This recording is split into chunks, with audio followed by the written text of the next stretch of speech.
मेरे बाबा। आप है साथ में, आप है पास में, आप है साथ में, आप है पास में, फिर भी प्यार से तुमको पुकारा करूं मेरे बाबा। फिर भी प्यार से तुमको पुकारा करूं मेरे बाबा, मेरे बाबा।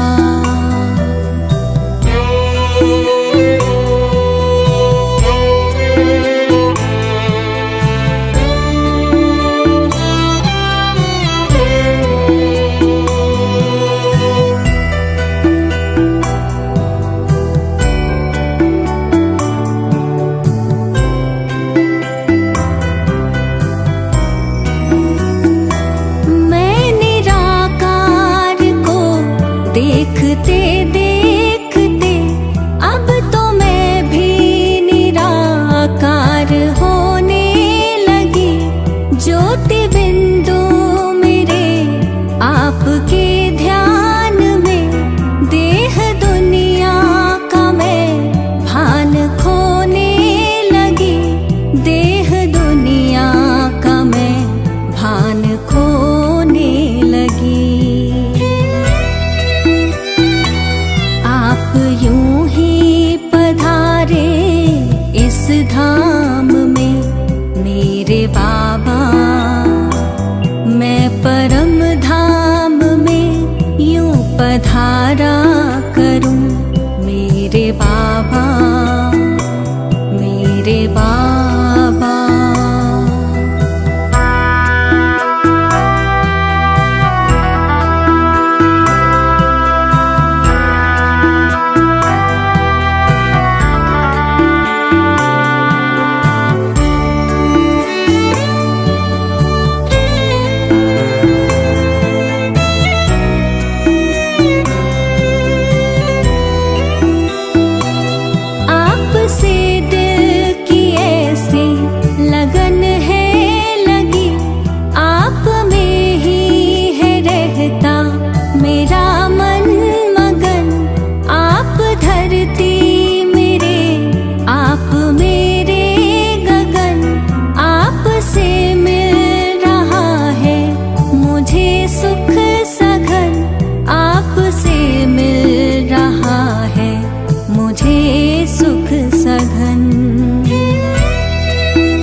वारा सदा मेरे बाबा। आप पर मैं भी सर्वस्व वारा करूं मेरे बाबा, मेरे बाबा, मेरे बाबा, मेरे बाबा, मेरे बाबा, मेरे बाबा।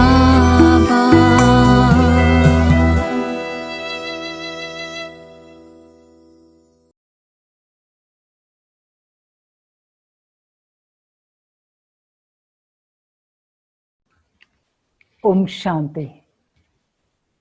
आज हम सभी ब्राह्मणात्माएं पद्मा पदम भाग्यशाली है, क्योंकि आज हम सभी के बीच में खास न्यूयॉर्क से, यूएसए से हम सब की अति आदरणीय, अति सम्माननीय मीठी मोहिनी दीदी जी पधारे हैं।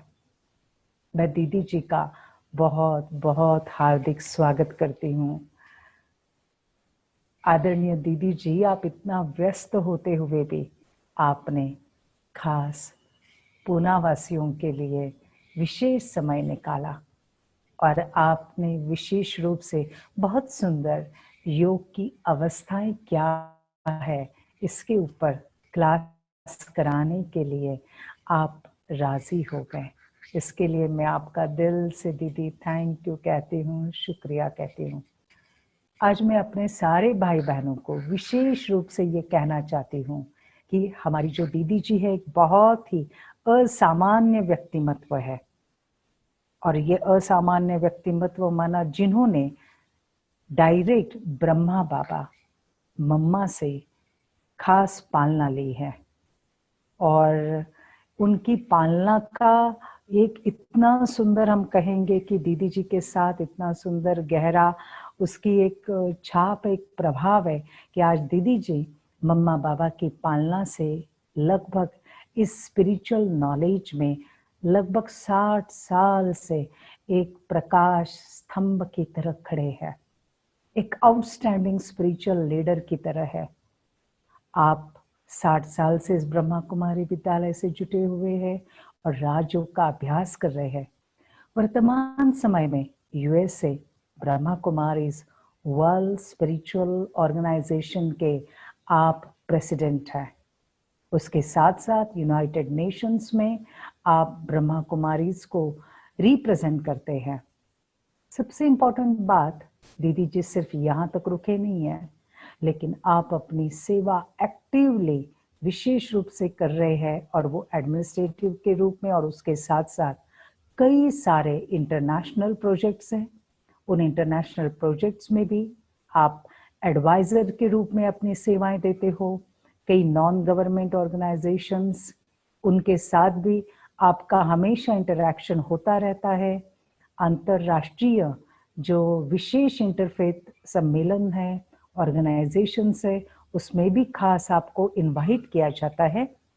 और इसके साथ साथ खास दीदी जी के लिए मैं ये कहूँगी कि आप ब्रह्मा कुमारीज को कई जगहों पर आप विशेष रूप से ब्रह्मा कुमारीज के एम्बेसडर के रूप में आप ब्रह्मा कुमारीज को प्रेजेंट करते रहते हो। इस प्रकार से दीदी जी का बहुत सुंदर सेवा का रोल चल रहा है। न सिर्फ इतना, लेकिन आप Brahma Kumari world spiritual university America के और कैरिबियन कंट्री के रीजनल कोऑर्डिनेटर हो। आप रेगुलर और फ्रिक्वेंट स्पीकर हो कई सारी इंटरनेशनल कॉन्फ्रेंसेस, सेमिनार, साथ साथ आप ये भी कह सकते हैं कि आपने आज तक हजारों लोगों के हृदय को आपने विशेष रूप से ज्ञान के माध्यम के द्वारा, परमात्म गुणों के द्वारा, परमात्म शक्तियों के द्वारा एक बहुत सुंदर आध्यात्मिक टच दिया है। कईयों के जीवन में आपके ज्ञान सुनाने की कला इस प्रकार की है कि वो ज्ञान सुनते ही मनुष्य के अंदर विचारों की स्पष्टता आती जाती है, और उसका जीवन की तरफ देखने का दृष्टिकोण एकदम परिवर्तन हो जाता है। तो ऐसे हमारे आदरणीय दीदी जी का मैं सारे अपने पूना की नगरी से बहुत स्वागत स्वागत स्वागत करती हूँ। दीदी जी वेलकम वेलकम। ओम शांति। अभी दीदी जी को रिक्वेस्ट करती हूँ कि आप हमारा आज का जो विशेष टॉपिक है, योग की भिन्न भिन्न अवस्थाएं, इसके ऊपर विशेष हम सब भाई बहनों को मार्गदर्शन करें। आदरणीय मोहिनी दीदी जी। ओम शांति। ईश्वरी परिवार के भाई बहनों को न्यूयॉर्क से बाबा की और हम सभी की बहुत बहुत याद प्यार। आजकल तो न केवल 7 दिन की बैठी, 2 दिन की बैठी, पर 24 घंटे की सारा समय की बैठी चाहिए, क्योंकि 2 तरह से है। एक तो वातावरण बाहरी रूप से बहुत ही डर का है, चिंता का है, और उसका इफेक्ट जो है वो मानसिक स्थिति पर भी बहुत है। हम तो सभी बाबा के बच्चे, हम सबको निश्चय है, निश्चय और विश्वास के बल से, ज्ञान और योग की धारणा से हम लोग सभी सेफ हैं और बाबा से शक्ति ले रहे हैं, अपनी रूहानी यात्रा में आगे बढ़ रहे हैं। ये तो अच्छा रहता है, समय प्रति समय लंबा समय योग में बैठने का अभ्यास, अनेक स्थितियों के अनुभव करने का अभ्यास बहुत जरूरी है। लेकिन मेरा तो आजकल ये होता है कि जो भी स्थिति का अभ्यास करना है, थोड़े थोड़े मिनट भी दिन में करके उस स्थिति को जमाते जाना है, उस स्थिति को परिपक्व करते जाना है। वो स्थिति जैसे कि जब चाहे हम उस स्थिति को इमर्ज कर सकें। तो आजकल बाबा कई तरह की स्थितियों का अभ्यास बताते हैं। बाबा 5 स्वरूपों की स्थिति का भी अभ्यास बताते हैं, क्योंकि जो अनादि और आदि स्वरूप, स्पेशली जो अनादि स्वरूप की स्थिति है ना, उसका अभ्यास बहुत जरूरी है। क्योंकि अनादि स्वरूप में एकदम आत्मा पवित्र है, स्वच्छ है, शांत स्वरूप है, प्रेम स्वरूप है। क्योंकि उसमें क्या है, सारे चक्कर का, खासकर द्वापर कलयुग के जो संस्कार हैं, वो समय प्रति समय मन और बुद्धि के द्वारा कुछ न कुछ इन्फ्लुएंस, प्रभाव डालते हैं। हमारे सोचने पर पिछले संस्कारों का प्रभाव, हमारे बुद्धि के ऊपर, निर्णय शक्ति के ऊपर, हमारी वृत्ति, दृष्टि, सब पर कुछ पिछले संस्कारों का प्रभाव रहता है। तो जितना जितना आप जितनी बार दिन में अनादि स्वरूप उसका अभ्यास करेंगे, तो अनादि स्वरूप में आत्मा की क्या स्थिति है? एकदम आत्मा शुद्ध है, कोई हिसाब किताब नहीं, कोई बंधन नहीं, कोई भी तरह का संस्कार नहीं। और इस अनादि स्वरूप को हम दूसरे शब्दों में बीज रूप स्थिति भी कहते हैं। पहले हम बहुत कहते थे कि अभी हमको बीज रूप स्थिति का अभ्यास करना है। तो देखो, बीज होता है ना, तो उसमें सब कुछ मर्ज होता है। तो जब मन और बुद्धि, संस्कार सब हमारे मर्ज हो जाएं, मतलब साइलेंस में हो, एकदम जैसे अंदर में कुछ भी उनकी हलचल न रहे, तो वो जैसे कि बीज रूप स्थिति है। और दूसरा, जो कुछ भी हमें भरना है, शांति, प्रेम, पुण्य कर्म, जो भी हमें संस्कार भरने हैं, एनर्जी बनानी है, वो भी बीज में जाती है ना। फिर उसी बीज से ही फिर अंकुर निकलता है, जैसा बीज होता है वैसा फल निकलता है। तो जैसे कि एक ऐसा साइलेंस का अभ्यास है बीज रूप स्थिति का, जिसमें मुझे मर्ज करना है सब कुछ। और वो समय पर जो इमर्ज हो, तो वो पास्ट नहीं हो, लेकिन जो इमर्ज हो, जो वर्तमान स्थिति है मेरी, शांति, प्रेम, आनंद, ज्ञान स्वरूप, जो भी हमारी वर्तमान स्थिति है, वो इमर्ज हो। तो इसलिए अभी हम आपको 5-7 मिनट बीच बीच में हम अभ्यास करेंगे, और कोशिश करके अमृत वेले, बीज रूप स्थिति, अब इसी स्थिति को हम अशरीर स्थिति भी कह सकते हैं ना। क्योंकि जब मैं बीज रूप आत्मा हूँ, मन बुद्धि मर्ज हैं, तो देह का भान तो है नहीं ना। क्योंकि देह का भान भी तो पहले संकल्प, वृत्ति, दृष्टि, बुद्धि के द्वारा ही होता है ना। तो वो होता है जब हमारे देह अभिमान के संस्कार मन बुद्धि पर प्रभाव डालते हैं। तो एक इतना पवित्र, शुद्ध और उसके आधार से शरीर के भान से न्यारे।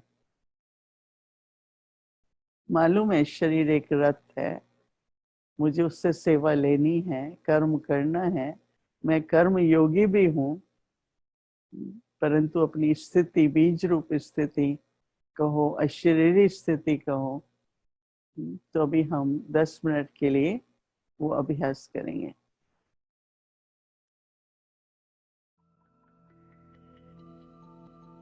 बाहर के वातावरण,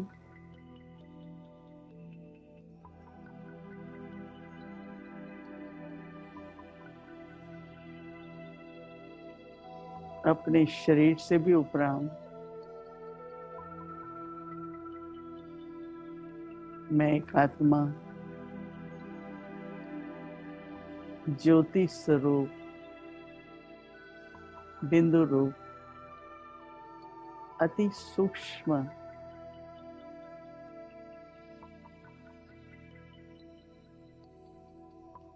संकल्पों से भी न्यारे,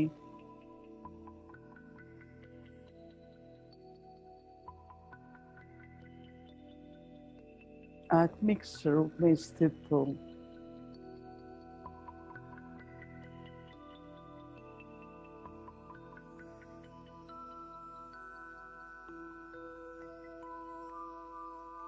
मैं अपने अनादि स्वरूप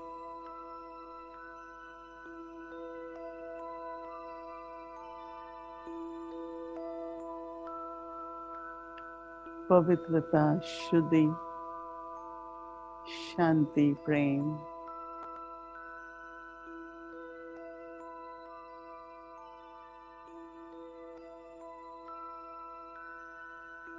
ये अनादि स्वरूप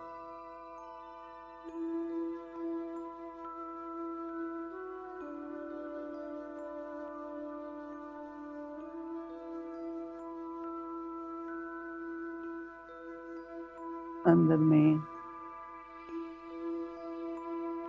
बहुत ही गहरी साइलेंस,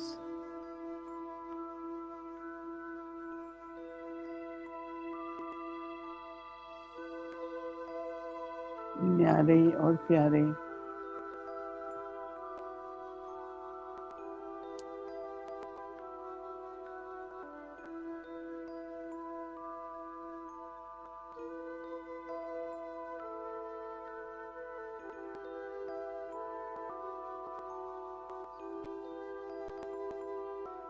इस बीज रूप स्थिति में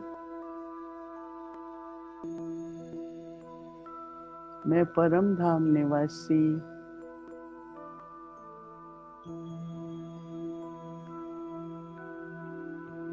स्वीट साइलेंसों में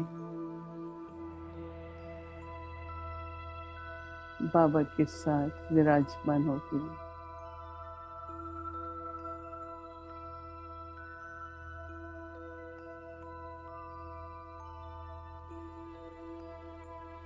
मुझ आत्मा का स्वीट होम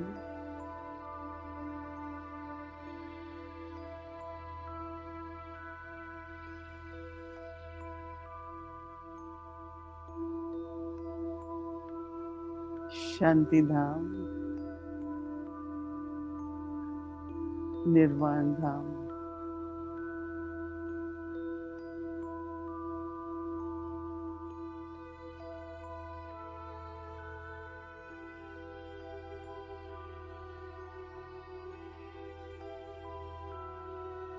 जहाँ शरीर की कोई संबंध का भान नहीं।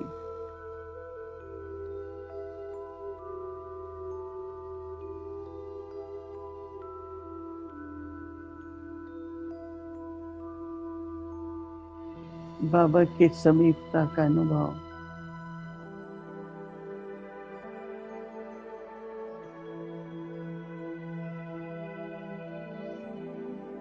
प्रेम और शांति के सागर में समाई हुई मैं आत्मा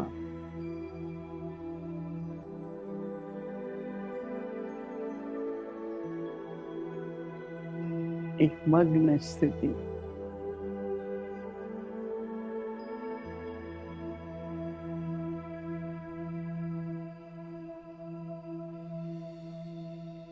जिससे दिल में से आवाज निकलती है, मैं और मेरा बाबा।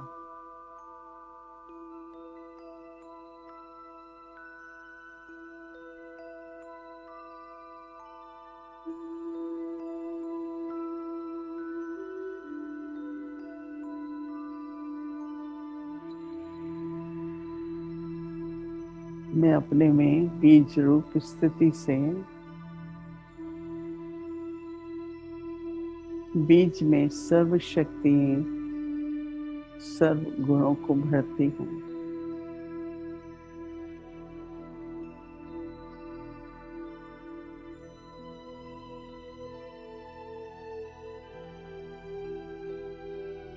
ये साइलेंस की अव्यक्त एंड आनंद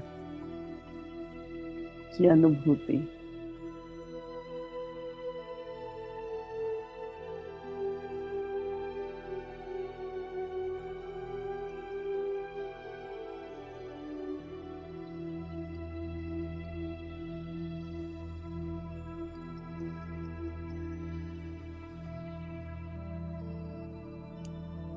अब धीरे धीरे मैं इस बीज रूप स्थिति से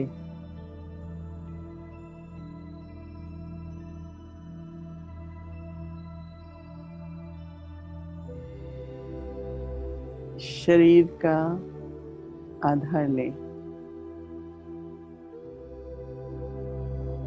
फिर से कर्म इंद्रियों द्वारा कर्म करते हैं।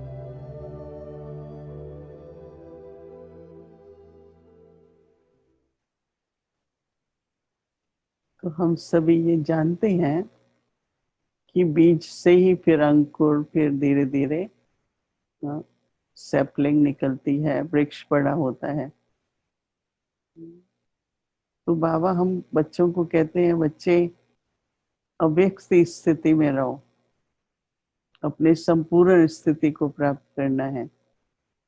तो वो अव्यक्त स्थिति क्या होती है? तो सबसे पहले तो जितना जितना हम अनादि स्वरूप में रहेंगे तो व्यक्त भाव में जो आ जाते हैं ना, हमारा देखना व्यक्त रूप में हो जाता है, कौन कैसा है, क्या करता है, हमारा बोलना व्यक्त भाव का हो जाता है। तो व्यक्त भाव में आने से फिर देह भान, कवि भान, आभास होता है। तो एक ये भी अभ्यास करना जरूरी है, एक स्वभाव बनाते जाएं। कर्म इंद्रिय तो कर्म योगी तो रहना ही पड़ेगा, देखना भी है, सुनना भी है, सब कुछ करना है। परंतु वो करते हुए भी बीज रूप स्थिति में रहने से एक अव्यक्त भान, एक अव्यक्ति स्वभाव बनता जाएगा। देखते हुए भी देखा, पर संकल्प करने की जरूरत नहीं है। तो फिर हम क्यों सोचें, जरूरत नहीं है ना। किसी का कोई भी स्वभाव है, संस्कार है, हम लोग क्यों देखें? हर एक का पार्ट अपना है, हर एक अपना पार्ट बजा रहा है। तो ऐसे ज्ञान का यूज करते करते एक अव्यक्ति स्टेज भी बनानी है। ब्रह्मा बाबा के समय पर हमने देखा कि बाबा के पास मैं भी 11-12 साल तक जाती रही। तो हम बाबा को भी देखते थे कि कैसे कोई भी परिस्थिति आती थी तो बाबा एकदम साइलेंस में चले जाते थे, और साइलेंस में जाके वो ऐसे बैठते थे जैसे लाइट हाउस माइट हाउस की स्थिति में। और कोई भी परिस्थिति आती थी बाबा के समय, बहुत बहुत चैलेंजिंग सिचुएशंस आती थी, लेकिन उससे एक तो बाबा हमें क्या करना है वो डायरेक्शन क्लियर दे देते थे, और वो परिस्थिति ऐसे गुजर जाती थी जैसे कोई बड़ी बात नहीं थी। और हम सब समझते थे ये बाबा की एक साइलेंस पावर से है। तो अव्यक्त मतलब ये है कि व्यक्त भाव से ऊपर चले जाओ। एक बार हमने देखा एक परिस्थिति में ब्रह्मा बाबा को, तो बाबा जो राउंड तकिया उनके कमरे में है उस पे बैठे थे, और एकदम इतनी लाइट माइट, एकदम डीप साइलेंस में। और इसीलिए जब बाबा अव्यक्त हुए तो हम लोगों ने शांति स्तंभ बनाया, क्योंकि हमने बाबा का वो साइलेंस का रूप देखा। तो उस शक्ति से बाबा हर एक बात को ठीक करते थे। हम लोगों को भी शक्ति रहती थी, निमित्त हम लोग बनते थे, करवाता बाबा था, परंतु वो अव्यक्त स्थिति। फिर हम कोई भी जैसे क्वेश्चंस लेके जाते थे, बातें लेके जाते थे, तो बाबा का अव्यक्त रूप देख करके कुछ पूछने को मन नहीं करता था, लेकिन अंदर में एकदम सॉल्यूशन आ जाता था। जो बाबा आजकल कहता है ना, समाधान स्वरूप बनो। तो हम लोगों को भी ये अव्यक्त स्थिति, उपराम स्थिति बनानी होगी। तो योग भट्ठी में भी अगर इस बात का हमें ध्यान रहे कि मुझे अपना अव्यक्ति रूप, अव्यक्ति स्थिति बनानी है, इसका मतलब कर्म योगी होते हुए भी व्यक्त भाव में नहीं, बाहर मुक्ता में नहीं, एक अंतर्मुखता की जो गंभीरता है उसमें रहते हुए हम अपनी स्थिति को अव्यक्त बना सकते हैं। बाबा को एक ऐसा समय था कि विस्तार में कोई बात पसंद नहीं आती थी। हमको बाबा कार्य देता था, हम करके जाते थे बाबा को बताने के लिए, तो हम अपनी उमंग, उत्साह, खुशी से वर्णन करना शुरू करते थे। बाबा ये फिर ऐसा है, ये तो बहुत अच्छा था बाबा। 10-15 मिनट सुनाते हैं तो बाबा कहता है, बाबा तो 2 मिनट में समझ गया था। तो हमने समझ गए कि बाबा को आजकल विस्तार की जरूरत नहीं है, बाबा तो सार में ही सब समझ जाता है। इसका मतलब एक जब व्यक्त भाव में होते हैं तो और ज्यादा सुनने का, और ज्यादा बोलने का। और बाबा जैसे जैसे अव्यक्त होते जा रहे थे तो बाबा का सुनना, बोलना बहुत सार में था। मुझे ऐसी कई घटनाएं याद है बाबा के अंत समय पर, जब संपर्क में आते थे, कार्य करके आते थे तो बाबा को सुनाना हो। तब से मुझे अभी तक भी रहता है कि विस्तार में जहां तक जाना जरूरी है जाओ। अगर बात समझ आ जाती है सार में, बोलना भी जहाँ 2 शब्द है तो 10 क्यों बोले ना, बोलने में भी तो एनर्जी जाती है ना। कई बार हम उसी बात को बार बार कहते हैं, लंबी लंबी करके कहते हैं, तो अपनी एनर्जी चली जाती है। तो अव्यक्त भाव में सुनना और बोलना भी हमारा सार रूप में हो जाता है। तो विस्तार से सार में लाओ, और जहाँ जरूरी है वहां सार को भी विस्तार में कर सकते हैं। तो अव्यक्त स्थिति का भी अनुभव करना, और वो स्थिति सिर्फ बैठ के नहीं, और इसी स्थिति को फिर हम कहते हैं फरिश्ता रूप। जो बाबा कहते हैं ना, ब्राह्मण सो फरिश्ता, तो फरिश्ते का मतलब कि वो बहुत जल्दी जहाँ जाना है जाके उड़ के अपना काम करके फिर आ जाता है, कहीं भी उसकी बुद्धि नहीं जाती है। बाबा कहते हैं ना, फर्श के रिश्तों से वो उपराम होता है, और अपना भी देह जो है वो इस फर्श का है, उससे भी उपराम। तो अभी हम 5-7 मिनट के लिए अभ्यास करेंगे अव्यक्ति फरिश्ते स्थिति की, ब्राह्मण सो फरिश्ता।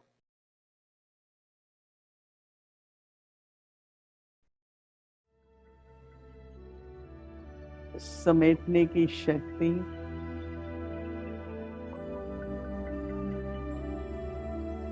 हर बात की सार, विस्तार से दूर,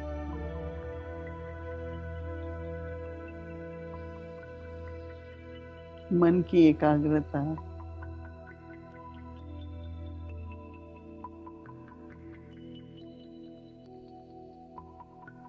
धीरे धीरे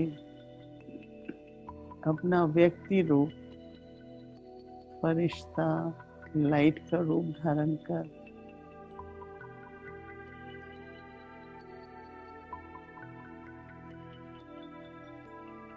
डबल लाइट, हल्कापन,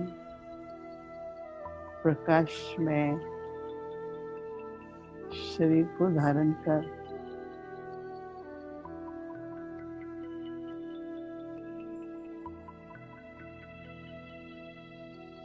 फरिश्ते रूप से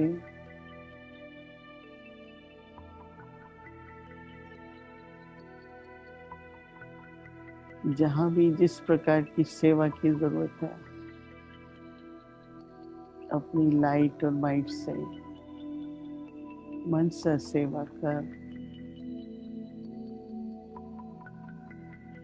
आत्मा को जो भी प्राप्ति करानी है ये करा सकते हैं।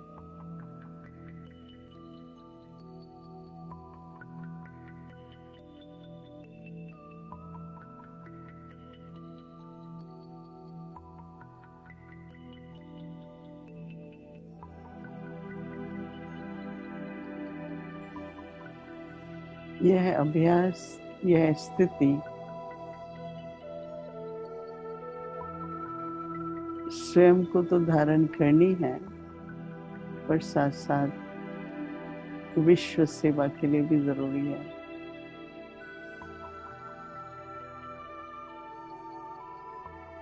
जैसे ब्रह्मा बाप के सामने जो भी आता था उसको लाइट का अनुभव, निसंकल्प अवस्था का अनुभव, अपने सब दुख और समस्याएं भूलने का अनुभव होता था।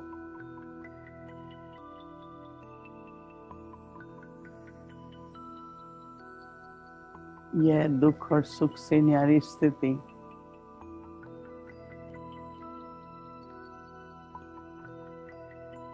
सभी आत्माओं को दुख शांति से पार ले जाती है।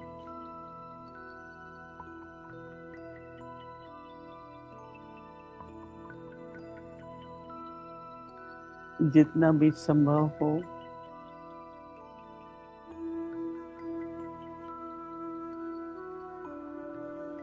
मैं इस अव्यक्त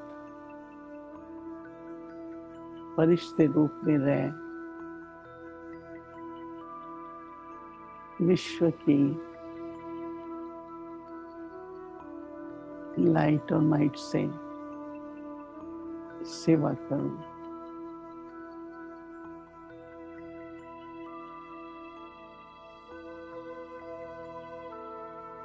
जैसे मेरा बाबा अव्यक्त है, परिष्ठित रूप में है,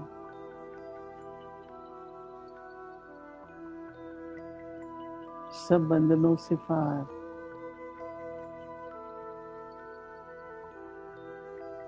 वैसे मैं भी आत्मा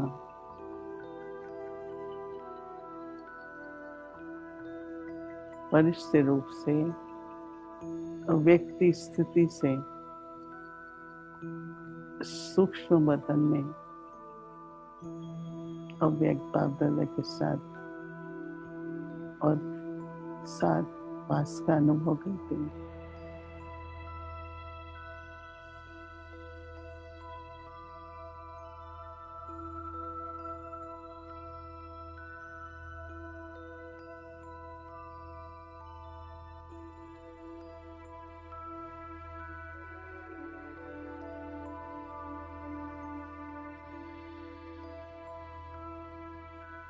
अपने डबल लाइट स्वरूप द्वारा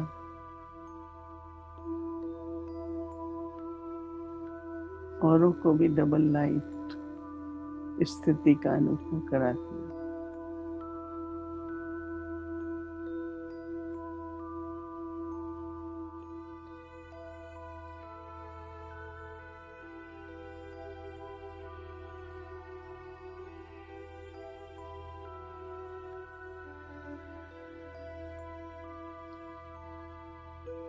इस फरिश्ते और अव्यक्ति स्थिति से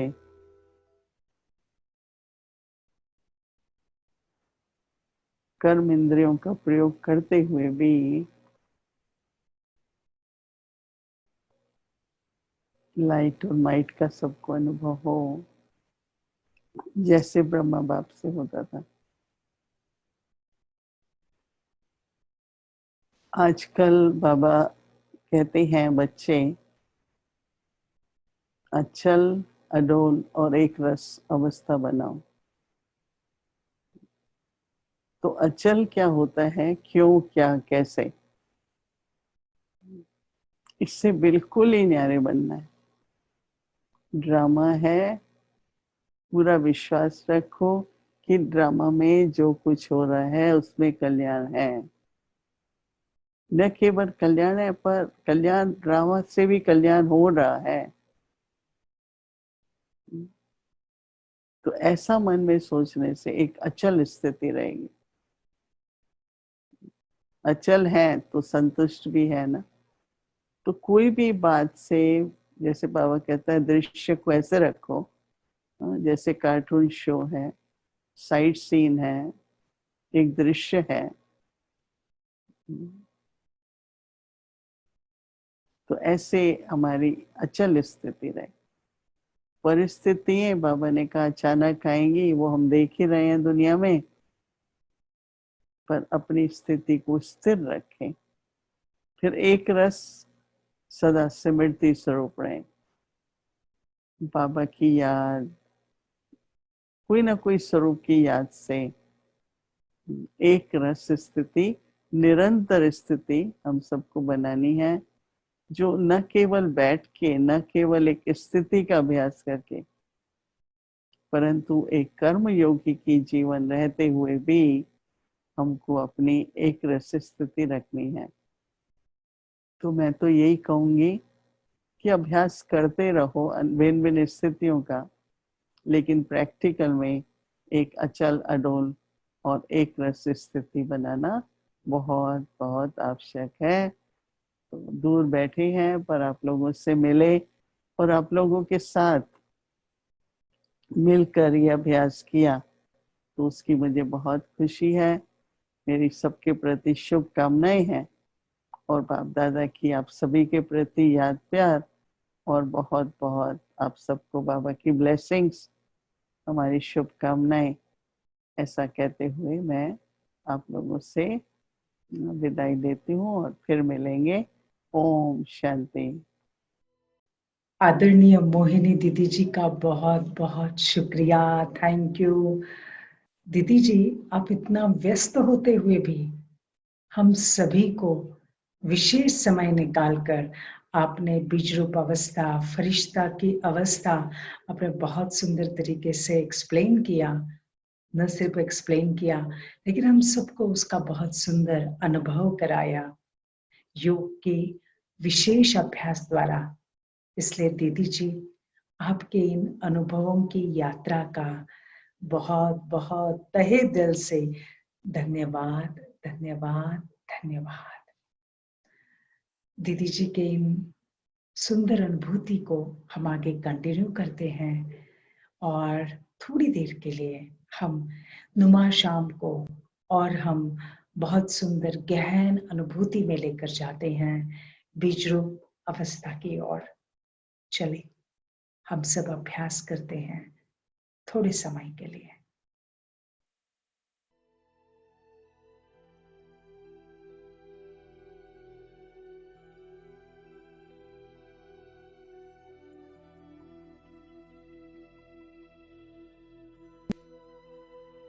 नुमा शाम के इस पावन बेला में चलिए उस बीज रूप अवस्था की ओर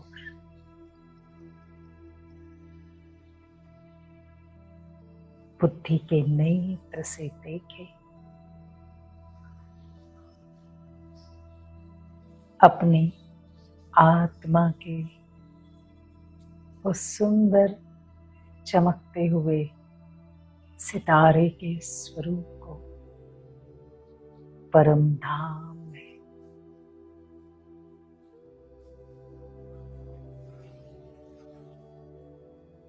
शरीर से स्वतंत्र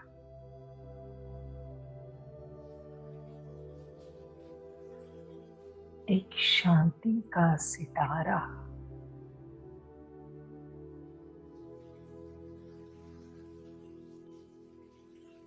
जहाँ संकल्प भी एकदम शांत हो गए हैं।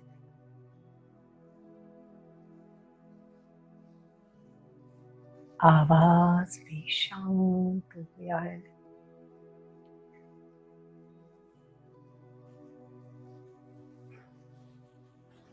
ऐसी शांति की दुनिया में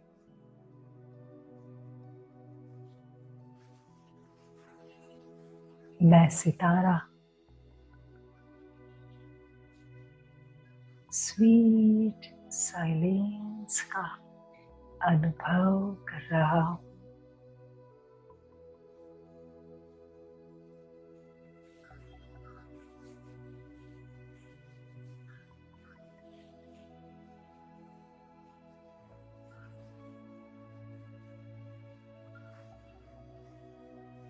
और देख रहा हूं बुद्धि के नेत्र से महाज्योति सर्व गुणों के सागर, सर्व शक्तियों के सागर शिव बाबा को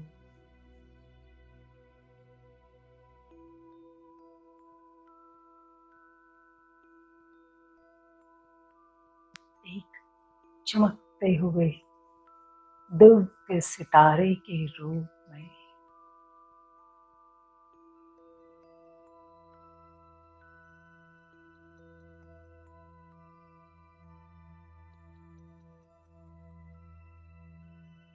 कितना सुंदर मेरे बाबा का ये मनोहर रूप है।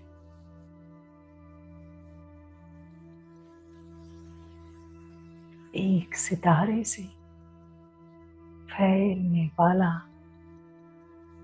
दिव्य प्रकाश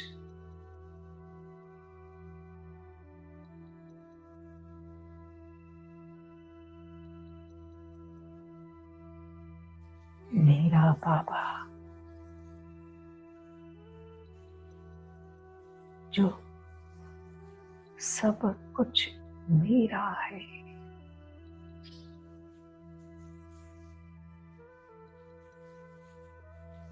मैं आत्मा बाबा की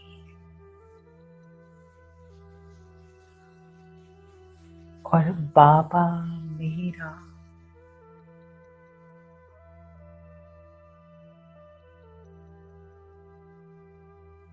मेरा संसार मेरा बाबा है।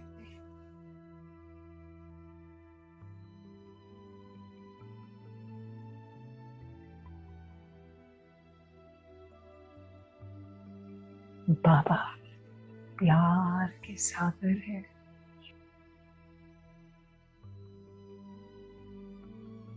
आनंद के सागर है,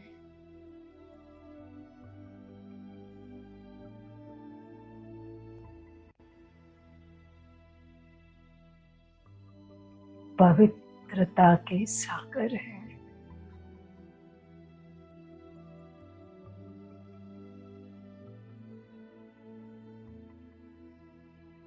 और जैसे मैं दिव्य सितारा बाबा की उस प्यार के प्रकाश में समाता जा रहा हूं,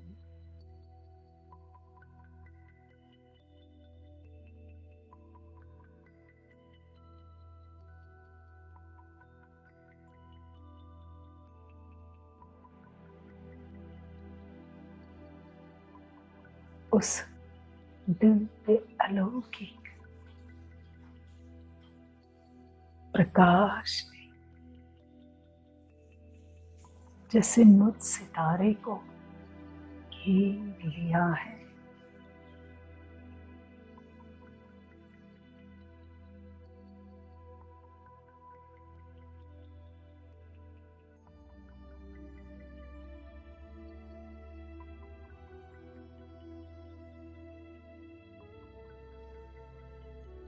जैसे मैं और मेरा बाबा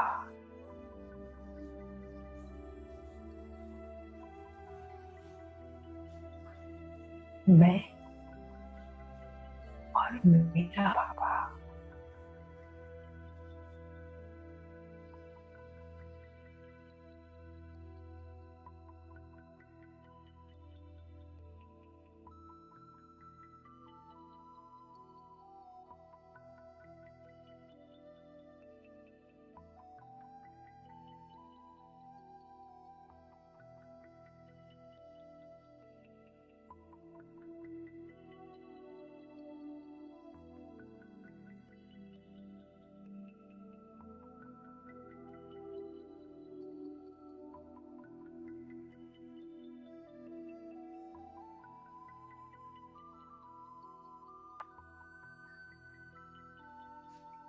जैसे मैं सब कुछ भूल गई हूँ।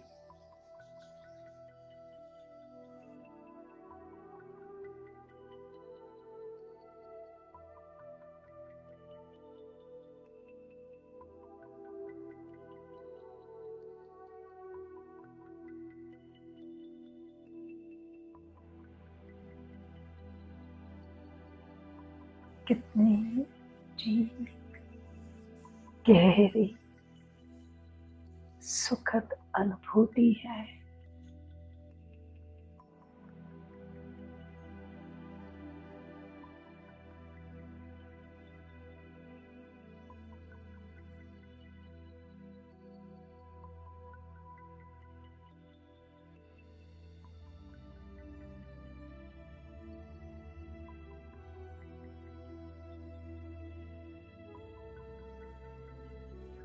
कोई दूसरा विचार नहीं और कुछ याद नहीं।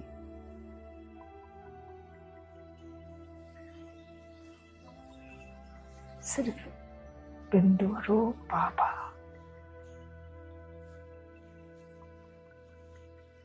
और बीज रूप आत्मा।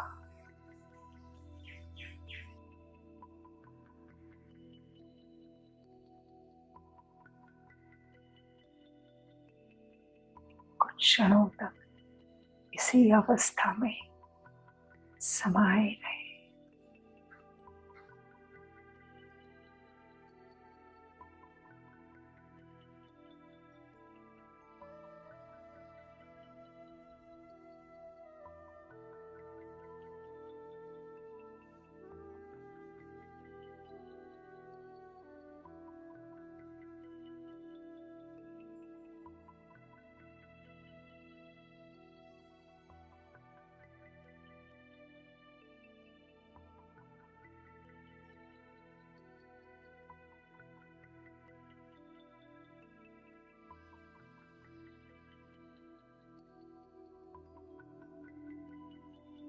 बाबा सर्वशक्तिवान है।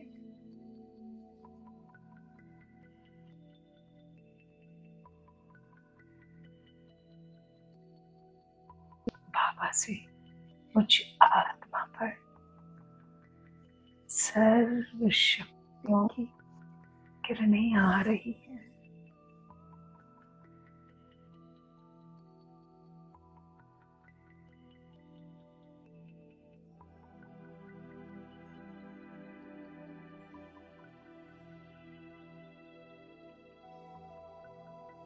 और मैं आत्मा शक्तिशाली बन रही हूँ।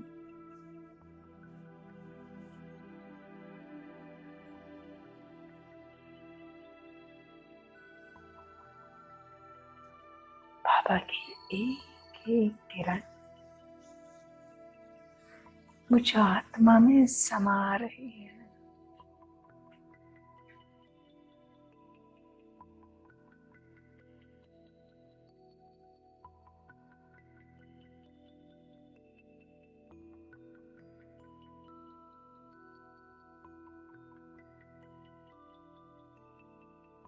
खो जाओ सर्वशक्तिवान की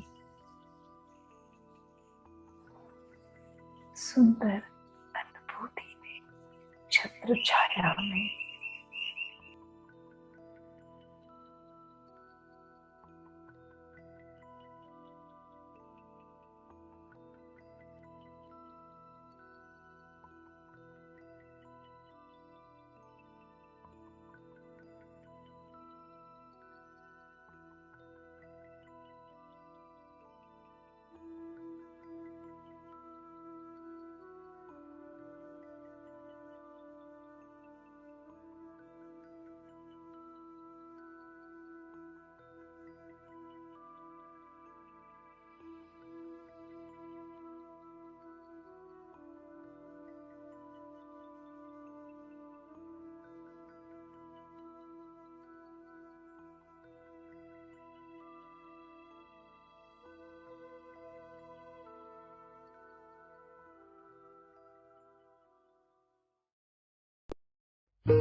सागर की लहरें जब जब पास में आए, मन हो शांत तन हो शीतल, पावन सुख बरसाए, पावन सुख बरसाए। शांति सागर की लहरें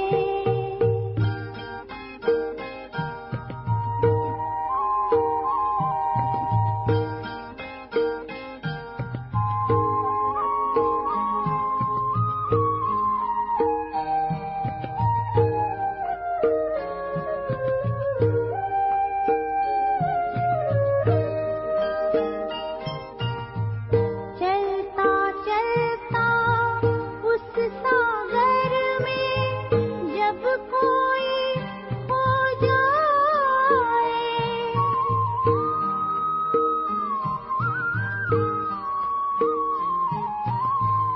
चलता चलता उस सागर में जब कोई खो जाए, हीरे मोती शिव सागर से वो अनोखे पाए, शांति से भर भर नैना शांति सबको लुटाए, शांति सबको लुटाए। शांति सागर की लहरें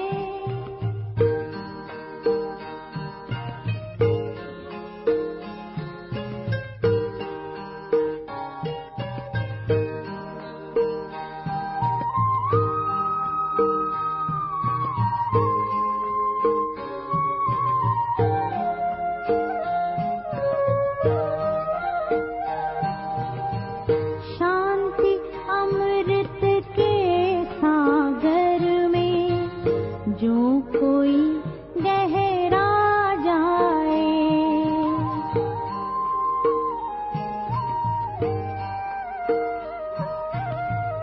शांति अमृत के सागर में जो कोई गहरा जाए, आनंद के झूले झूले आत्म तृप्ति